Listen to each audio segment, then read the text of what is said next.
প্রতিষ্ঠা বার্ষিকীর স্লোগান ঘরে ঘরে ঐক্য করো, বীর মুক্তিযোদ্ধা পরিবারের অধিকার প্রতিষ্ঠা করো।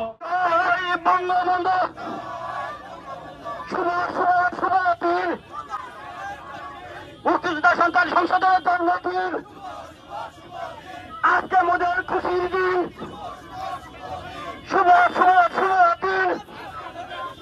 আমাদের ষষ্ঠ প্রতিষ্ঠা বার্ষিকী বাংলাদেশ মুক্তিযোদ্ধা সন্তান সংসদে প্রতিষ্ঠা বার্ষিকী আজকে, কিন্তু একটু দুঃখজনক যে প্রচন্ড গরমের কারণে আমরা অনুষ্ঠানটা খুবই ছোট আকারে সংক্ষিপ্ত করলাম। এখানে উপস্থিত অতিরিক্ত ডিআইজি আপেল মাহমুদ, উপস্থিত যুগ্ম সচিব আমাদের হাবিব ভাই সহ অসংখ্য কেন্দ্রীয় নেতৃবৃন্দ এখানে উপস্থিত হয়েছে। আমি তাদেরকে এত কষ্ট করে আসার কারণে আমার নেতৃবৃন্দদেরকে এবং সাংবাদিক ভাইদেরকে আমি ধন্যবাদ জানাচ্ছি।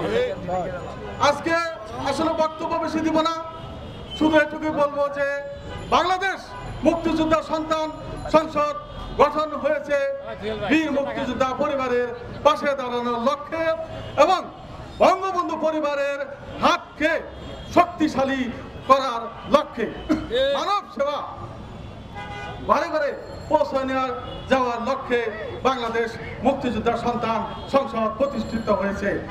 আজকের এই দিনে 22 তারিখে 18 সালে এই সন্তান সংসদের জন্ম হয়েছে এবং সেটা জাতীয় মুক্তিযোদ্ধা কাউন্সিল জামুকা থেকে অনুমোদন হয়েছে। সেই অনুমোদন সূত্রেই আজকে প্রতিষ্ঠা বার্ষিকী। আমরা সারা বাংলাদেশের মুক্তিযোদ্ধা সন্তানদেরকে বলবো, প্রতিষ্ঠা বার্ষিকীর স্লোগান ঘরে ঘরে ঐক্য করো, বীর মুক্তিযোদ্ধা পরিবারের অধিকার প্রতিষ্ঠা করো।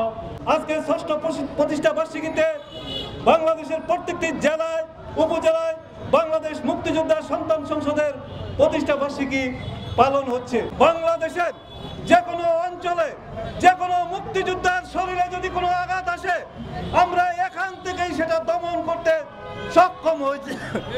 শুধু তাই নয়, মুক্তিযোদ্ধা পরিবারের একটি বলয় তৈরি হয়েছে, যা আমার সলেমান ভাইয়ের নেতৃত্বে